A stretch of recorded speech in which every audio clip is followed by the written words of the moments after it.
Hey everyone, this is the Motorsport Insider, and today we're going to be going through a whole bunch of diecasts that I've gotten recently. We've got how many 124s? 1, 2, 3, 4, 5, 6, 7, 8, 9, 10 124s to go through today, and a whole bunch more 164s. I can't wait to show you guys these. But first, let's get started off with the cars that I got from Bench Racing Diecast. So, for those who don't know, Bench Racing Diecast is a store just outside of Rochester, New York, in the town of Newark. Great shop, small shop, great guy who owns it. For those of you in the New York area, I highly recommend that you check him out. That's Bench Racing Diecast. Alright, so the first car we're going to be taking a look at is a 2019 release. It is the Kyle Larson Dover win from 2019. That's actually his most recent win. So yeah, this is a very clean race win. It doesn't have a lot of the damage that was on the real car, but I figured it's a Kyle Larson race win. It doesn't look that bad. And I guess I consider myself a Kyle Larson fan, so overall, it's a clean-looking paint scheme as well. It's a shame that the new one has the orange numbers, but yeah, overall, great car. Another car that I got from Bench Racing is... where is it? There it is. This is a very new release. It's Kevin Harvick's Atlanta win. So, as you can see, it's for the farmer's car. Another pretty clean race win for damage and stuff. Just a little bit of rubber buildup on the front. I'll have a more detailed review of this car up on the channel at some point in the near future. Just give you a little 360 of the car. Yeah, overall, great car. Another one that we have is Ross Chastain's Melon Man car. So, obviously, Spire Motorsport car. He raced this at the Brickyard 400, finished 17th in it, so not too bad of a finish. That was his best finish, I believe, of the 2020 season. Very simple paint scheme, just black with a little bit of watermelon branding on the sides and a little bit of pink up top. And as with the first two, this is going to have a detailed review. I should have diecast review set up for all of these. It's going to take a little bit of time for me to make them and get them out to you guys, but they'll be there in time. And the last car that I got from Bench Racing Diecast is probably one of my favorite cars that I have, the Jimmie Johnson 2020 Ally Elite. So, honestly, I grew up hating Jimmie Johnson as a Matt Kenseth fan. So, I didn't really know if I was going to get this car or not. But, you know what? I've warmed up to Jimmy recently, and it's kind of nice not seeing him dominate. But yeah, it's a pretty clean scheme. Definitely a big improvement from the 2019 scheme. And hey, it's his last year. Why not get his diecast? Let's give you a quick 360. I love all this pink towards the back of the car. Definitely one of my favorite parts. And since it is an Elite, they made less of these, and it's a lot higher, more durable quality, more detailed chassis, as you can see there. I'll have a very detailed review of that car. That's definitely one of my favorites. And now we're going to go on to some of my other cars that I've gotten. And this car is probably one of the most rare cars to come out over the past couple years. It's a promo car. It's Ross Chastain's Nutrien Ag Solutions car. I got this a month or two ago, but I figured I'd show you guys it anyway since I haven't been around for a while. But yeah, this is a pretty hard car to find. It was only given out at some of the conventions that Nutrien Ag was at and given out to some of the Nutrien Ag employees. So these are very hard to come by. I ended up sniping one on eBay, so very happy about that. Simple car, you just got your little leaves, I guess, on the side. And otherwise, it's a black car. So yeah, simple car, very effective. Jeb Burton's going to be driving the number 10 this next year. Well, now this year in the same paint scheme, and one of the shipment reports that leaked has a Jeb Burton Nutrinite car on it, so I guess we'll be seeing that soon. Another car that I got is another Ross Chastain. It's his Advent Health car. I actually got this from Circle B Diecast when they were on sale. I got this for $45 autographed. It has the certificate of authenticity somewhere. I believe it's in the box, which is currently sitting in a closet, but oh well. He drove this at the Daytona 500 and drove a very similar scheme to this at the Coke 600. So yeah, we just got here some little waves along the side with some watermelon trim. And Kyle Larson was supposed to run a very similar scheme to this, but it ended up being Matt Kenseth who ran that scheme. Another car that I have was given to me by the great Me2407. He has a YouTube channel with almost 4,000 subscribers now. He might have actually hit 4K by now, I'm not sure. But he gave me this car for Christmas. And honestly, it's just a beautiful car. They're getting up there, pretty hard to find. But honestly, I just love the body armor cars in general, and especially the yellow and purple on this. The purple just stands out really well. It's a lot brighter than it looks on camera. Got obviously the little Mamba scales there. Got numbers for Kobe and his daughter. I believe his daughter's name is Gigi. Right, yeah. And there's the other side of the car. So yeah, definitely a very good car. Great tribute from Body Armor, who Kobe was actually a stakeholder in Body Armor, a co-founder, I believe. And definitely another interesting car that we have here is Trevor Bayne's Daytona 500 win from 2011. Another pickup that I got from Circle B Diecast. It's autographed as well. Certificate of authenticity included in the box. And it's just covered in confetti. You got a bunch of damage here from the tandem drafting that they used to do with the Car of Tomorrow. Provided some great, interesting racing.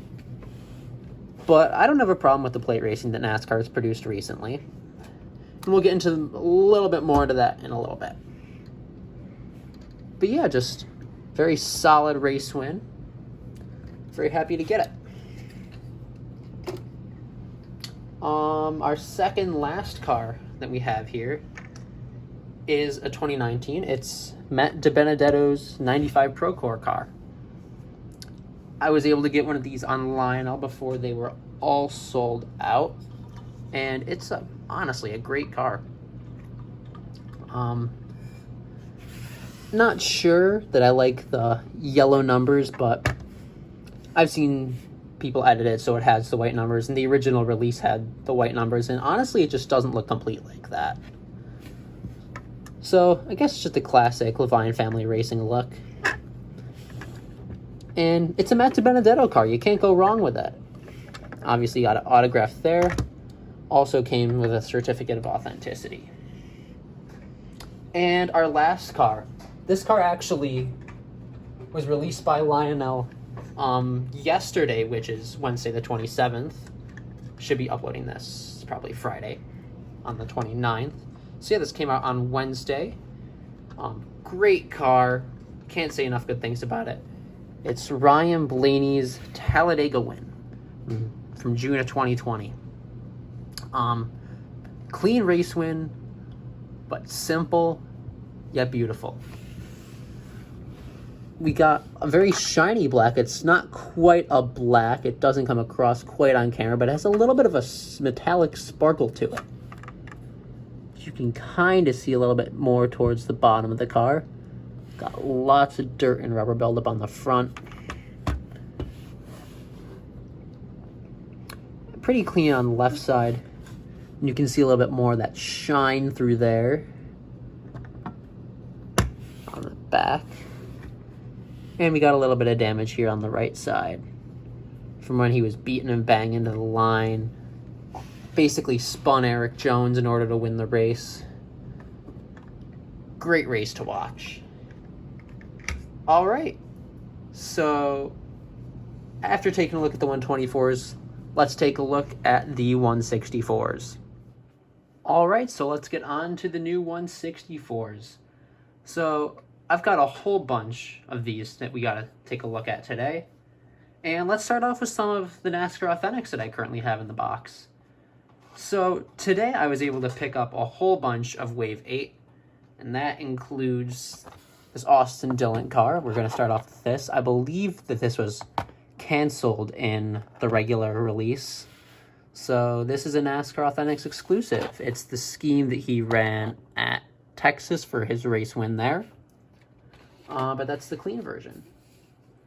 Oh, and if you guys want to see every car that's in the wave here, you got the Hamlin throwback, the Gregson, the Johnson, Alex Bowman's Charlotte car, the Dylan Bass Pro Shops Logano's 2020, Crafton's Daytona car, Johnny Sauter's Daytona car, and Jeff Gordon's North Wilkesboro iRacing car. And we're going to be taking a look at some more of those, like the Denny Hamlin throwback.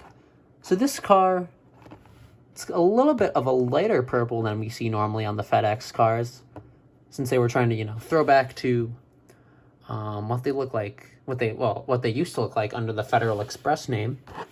And as you can see there, it's got the playoff markings. You got the round of 16 logo right up there. Then we got the playoffs Cup Series logo right there. And that comes with a hood. Our next car that we're going to take a look at is from the wave before it. It's Matt Kenseth's McDelivery car. Sadly, this is not the liquid color. I've checked high and low, every Target, every Walmart for the liquid color car. I've had no dice, nothing to come up with. Nevertheless, though, I love this car. Looks great with the 2020 Camaro. Got some French fries with some ketchup on the side there. Very similar to Larson's McDelivery car from 2019. But it's a Kenseth car. I gotta get it. Our next authentic we're going to be looking at is Noah Gregson's Daytona race win. So the packaging on this, oh wow, that's insanely wonky. It doesn't even stand up. That's rough. Oh my god. You can't even read the Noah Gragson on that. So that's definitely going to be sitting on my shelf for a while. Probably in the back row. But yeah, the car doesn't appear to have any problems with it. It's just the packaging facility messed it up. Which, oh well, what are you going to do? It's a rare car. And now we're going to go to some even more rare cars. Let's start it off with the Jimmy Johnson white. This is considered the rally paint scheme. I guess rally. I don't know. They put an R at the beginning of it for the scheme reveal, so I don't know what the hell to call it. But so he drove this at the Daytona Road Course and every event after that, except for obviously the throwback weekend and at Phoenix when he drove the silver car. Yeah, this is a very good scheme in my opinion. Purple's a little bit darker than I would have liked, but it's got those day glow yellow numbers, which look really great and just make the scheme pop even more. So yeah, that's it for that car. And next up, we have two of the trucks from the wave. We have Johnny Sauter's Tenda. I guess it's a pet care product sponsor. And they use this scheme to commemorate some anniversary of Thor Sport. I forget, I think it was it 20 years? It might have been 20 years of Thor Sport. I don't believe it says anywhere on here. But, so yeah, this was used to commemorate some anniversary of Thor Sport. They all drove silver cars with this design of the paint scheme with the lines and the swoosh. And we'll see more of that with the Matt Crafton, which we'll take a look at in a minute. And this is more of like a teal blue than it appears on camera. It's got a little bit more of green into it. It's accurate to what you would see on the racetrack. And then we got probably my favorite car in the wave, the Matt Crafton Menards car. It's got mold armor on the front. Again, that metallic silver that just, it pops. And then we got the little Menards swoosh that goes across, as has been on literally every Matt Crafton truck since the late 2000s. But yeah, another awesome scheme. It comes with the magnet like the Johnny Sauter does. And those trucks are going to be very rare, if I had to guess, as all the trucks have been. So if you see those, definitely pick them up. So now let's get on to my regular 164s. This is another one of the NASCAR Authentics line that I got. It is Brad Keselowski's Alliance car. Let's lower the camera just a little bit to get a better view of it there. Really nice car. Simple, really the same scheme that we've been getting for a while. But an interesting thing to note is it doesn't say Alliance Truck Parts anymore. It just says Alliance Parts. But I didn't have an Alliance scheme before this year, so I figured why not? Let's get it. Believe that was in Wave 5 or Wave 6. And next up we got one of the most anticipated diecasts of the year. And on top of that, it's a truck. It's Jordan Anderson's Daytona race win. God, that was such a great race to watch. Anderson beating and banging with Grant Enfinger, one of the best plate racers in the truck series, really from the last 5 years. And he barely misses out, finishes second. But he didn't care. He was still very high after that win.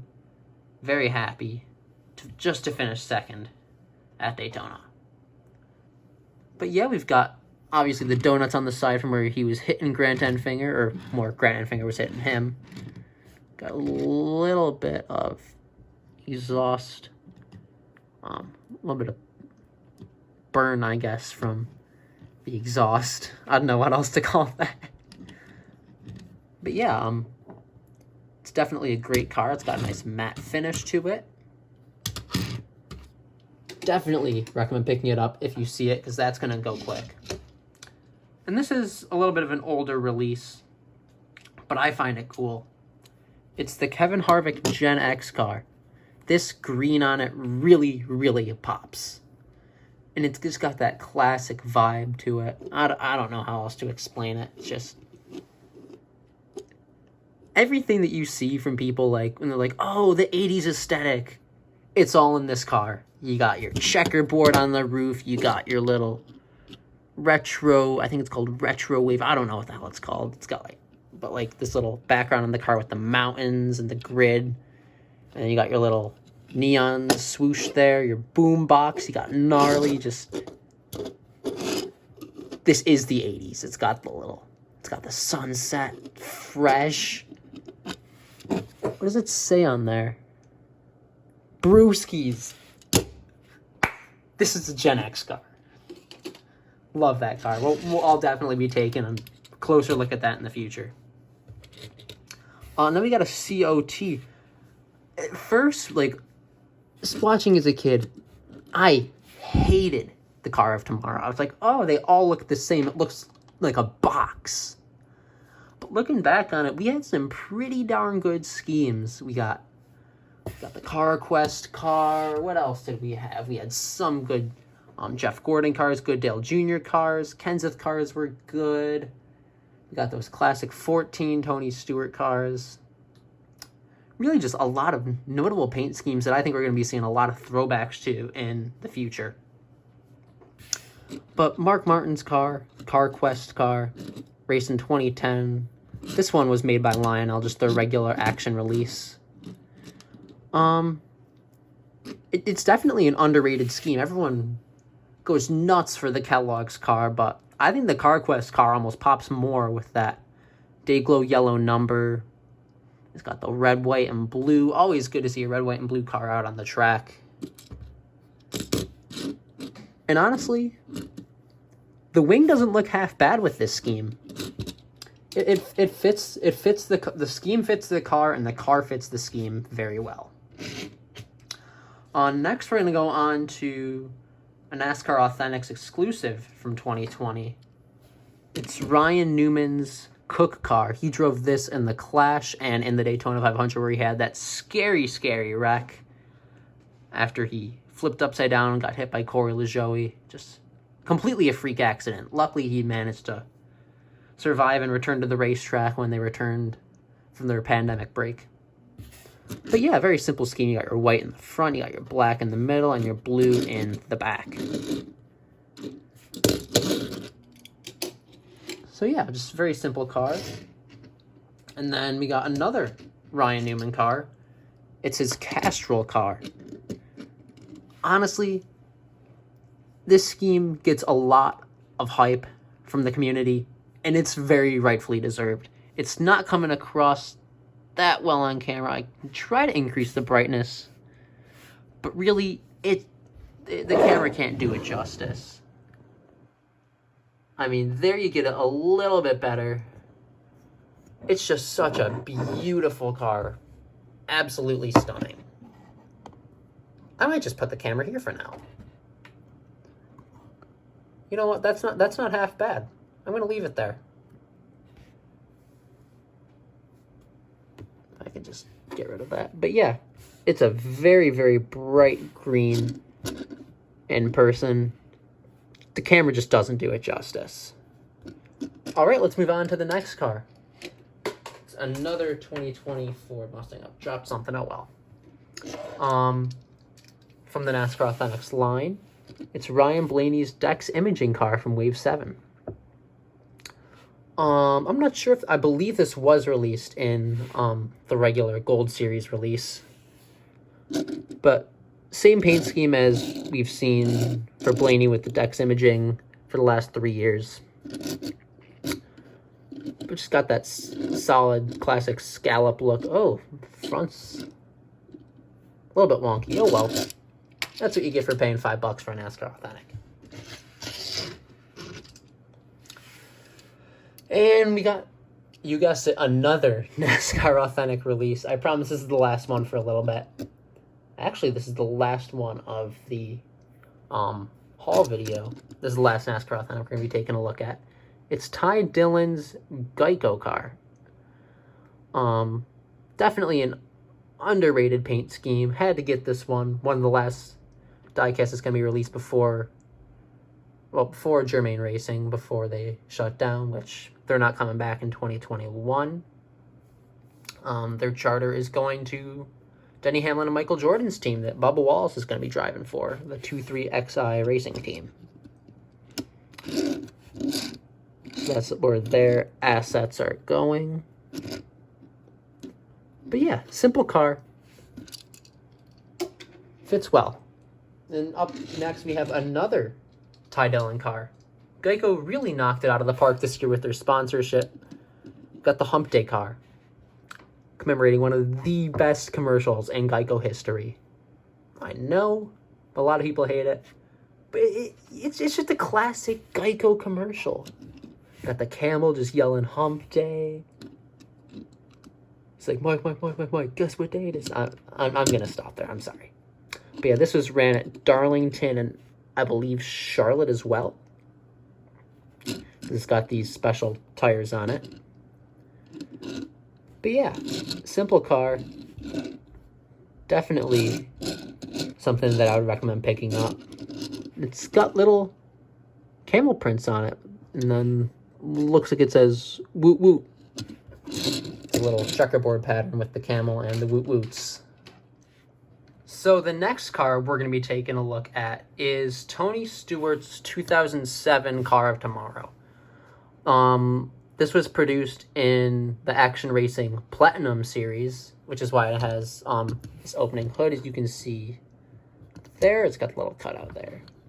It's got cloth window net, as you can see a little bit there through the light. And it's got rubber tires along with a detailed metal chassis, which we don't even get on some of the 124s nowadays. So I miss when they made cars with such high quality. It would be great if that was just even an option nowadays. But yeah, there's our 2007 Tony Stewart car. Our next car, it's definitely an odd car, to say the least. Released back in 2018. This is Leilani Munter's Vegan Strong ARCA car that she ran for Venturini Motorsports. I don't really know what the stories behind Vegan Strong and Leilani Munter, but I always just found it funny that they even made this car. And it's really good for an ARCA car. We got the ARCA banner, got Leilani Munter's name on the back, along with tryveg.com. I guess he wants you to be a vegan. The next car we're going to be taking a look at is Brett Moffitt's 2019 Phoenix car. So this is back when Phoenix was the second last race. This was the last year of that before it became the finale. And he raced this car honoring a bunch of U.S. veterans. So, very good car with a very good cause on it. And honestly, it's just a really good scheme. Interesting placement, though, with the two Chevy logos, but I'm not one to judge. It's a good car, in my opinion. And we've got another one of the most coveted 2020 NASCAR Diecasts. It's Chase Elliott's Charlotte truck that he won Kyle Busch's bounty with. So, for those who don't know, Kyle Busch set out a bet where any Cup driver who could beat him in a truck race and win that race would get $50,000 to donate to their charity of choice. And Marcus Lemonis, who owns Gander Outdoors, Camping World, Overtons, all that fun stuff, he hopped in and said, you know what, I'll match that. I'll donate another $50,000 to this driver's charity. And so Chase Elliott, after winning at Charlotte, was able to donate $100,000 to his charity of choice, which I don't remember what charity it was. I believe it might have been his foundation if he has a foundation. I'm not sure on the specifics of that, but very good car, sponsored by iRacing. You got your 24 there. GMS literally changes fonts every week on their car. It's got this 24 font compared to the one that was used just the year before. As you can tell, very different fonts. But yeah, overall, very good car. It's got kind of a matte finish to it. It's kind of a mix between matte and gloss. The logos feel pretty matte. But yeah, good car. Next, we got another relatively new release. It's Corey LaJoie's Plan B sales car. I would have picked up his Corvette Parts Mask car, the one with his face on it. But sadly, it wasn't at Ben's Racing Diecast. This was another one of the pickups from Ben's Racing Diecast, as were a lot of the Gold Series releases that I've shown throughout today. But yeah, definitely a very good car that he ran, I believe, at Kansas, if I remember correctly. Definitely, you can definitely tell it's a Plan B sales paint scheme just by the way it looks. It's not simple, but it's not too much, I guess. And then a bunch of people got their names on the decklet, which I believe are legible on the 124 scale diecast, but I don't think they are on the 164. It's definitely going to be very hard to read, even if they are. So yeah, there's the Corey LaJoie car. And next up, we got another Truck Series diecast. It's Ross Chastain's number 40 that he raced at Daytona. So I believe he definitely finished in the top 10. I think he finished like 7th or 8th with this car. Truck, rather. Simple car.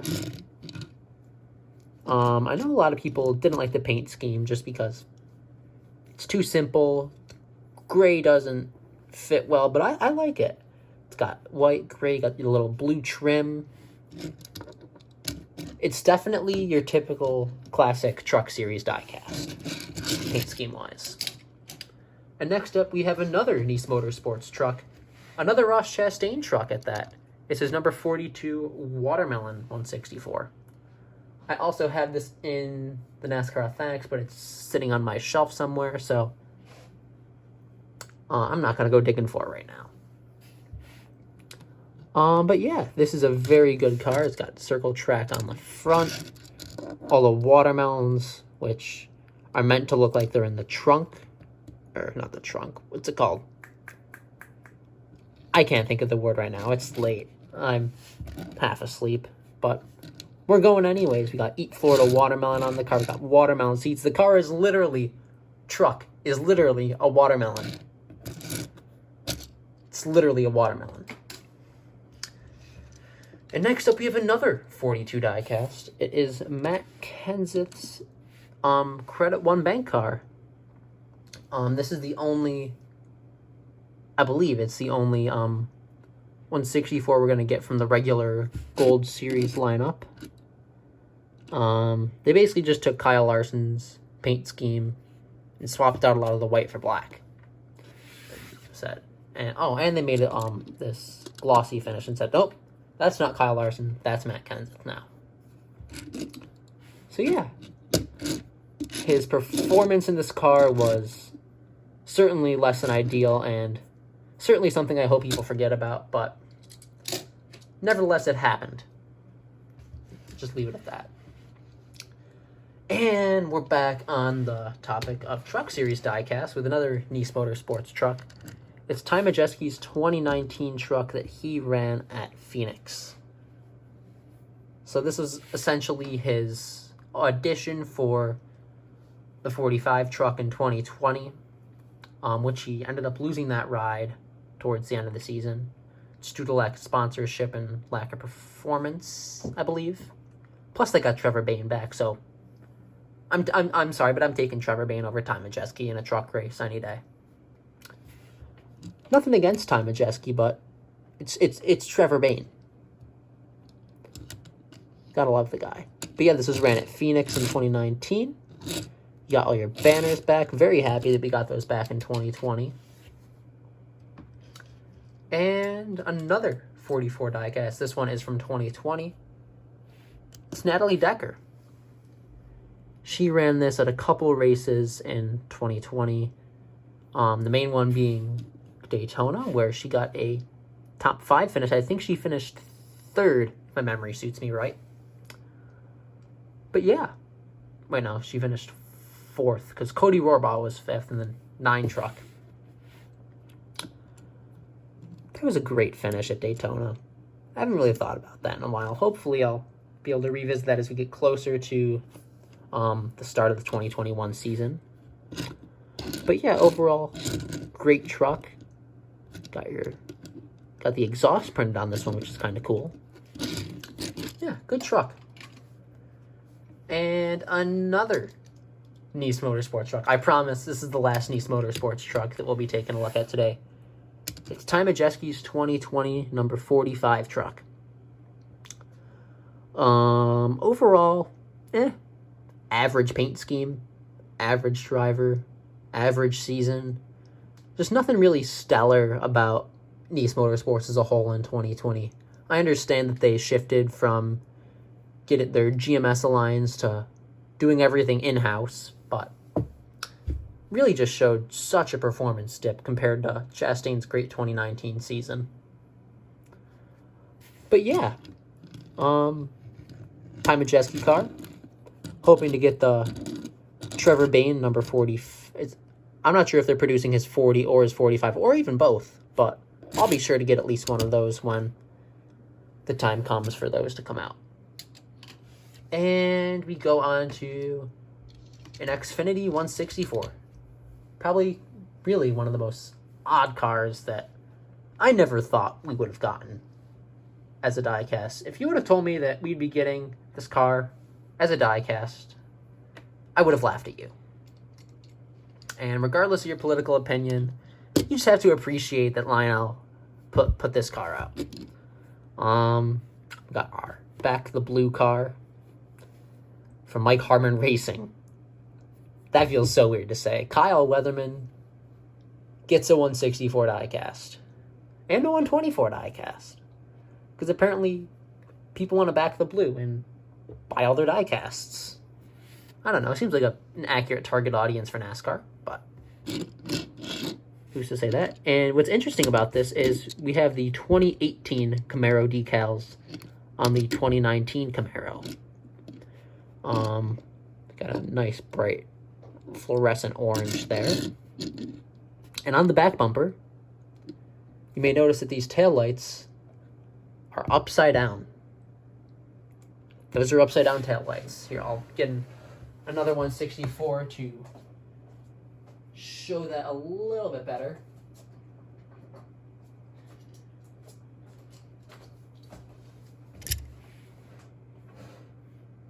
So this is what the taillights look like right side up. I know it's on a different mold, but these are the decals essentially that Mike Harmon Racing used. As you can see, the white part's up top there. It's on the bottom there. I'm just glad that that made it into the diecast form. So, yeah, definitely, regardless of your opinion on the statement this diecast makes, it's certainly a must-have for anyone who's collecting smaller team diecasts. And another controversial diecast for a different reason, another newer diecast, it's Jimmy Johnson's All-Star race car. A lot of people hate the numbers moving towards the back, and in a way I do too. I don't think they belong towards the back. If anything, I think they should be more towards the front, nice and big, or at least not require it to be towards the back. Make it an option for teams. Because a lot of the cars that were in the All-Star race, paint scheme-wise, they sucked. They absolutely garbage. Like, what cars were there?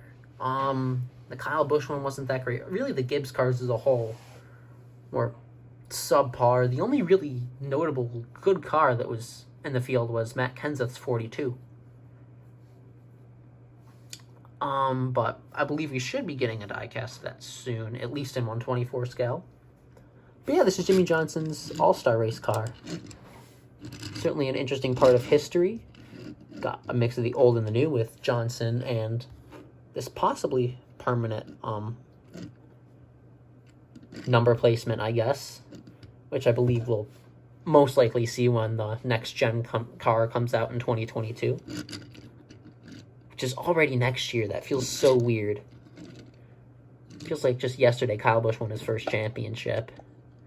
Coming back from injury. Wow. Time flies. We got two more diecasts that we're going to take a look at.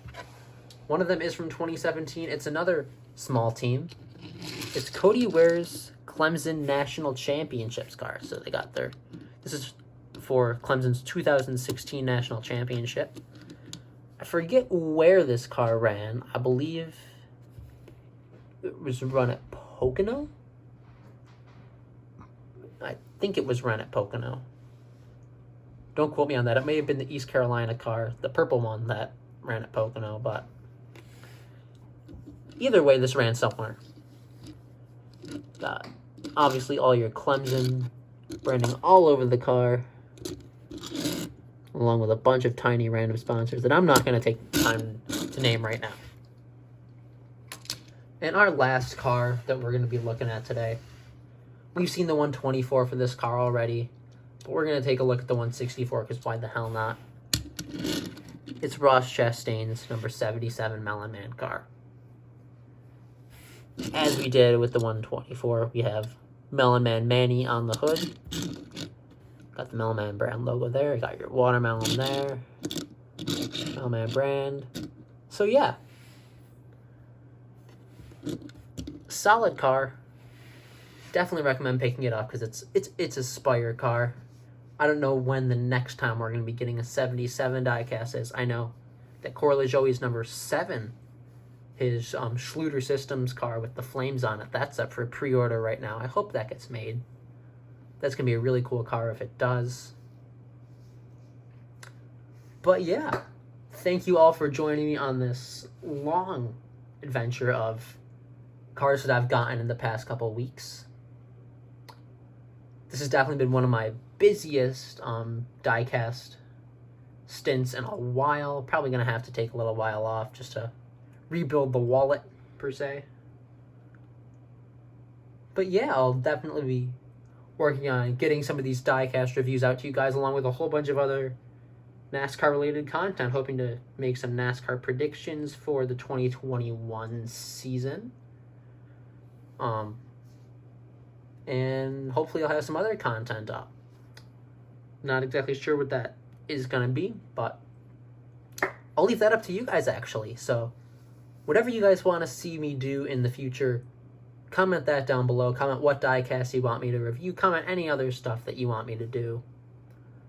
Because you guys are the audience. You guys choose what goes on this channel, because without you guys watching, there is essentially no channel. But yeah, thank you all for watching. On that note, thank you all for watching today's video. This has been the Motorsport Insider. Thank you all. See you in the next one.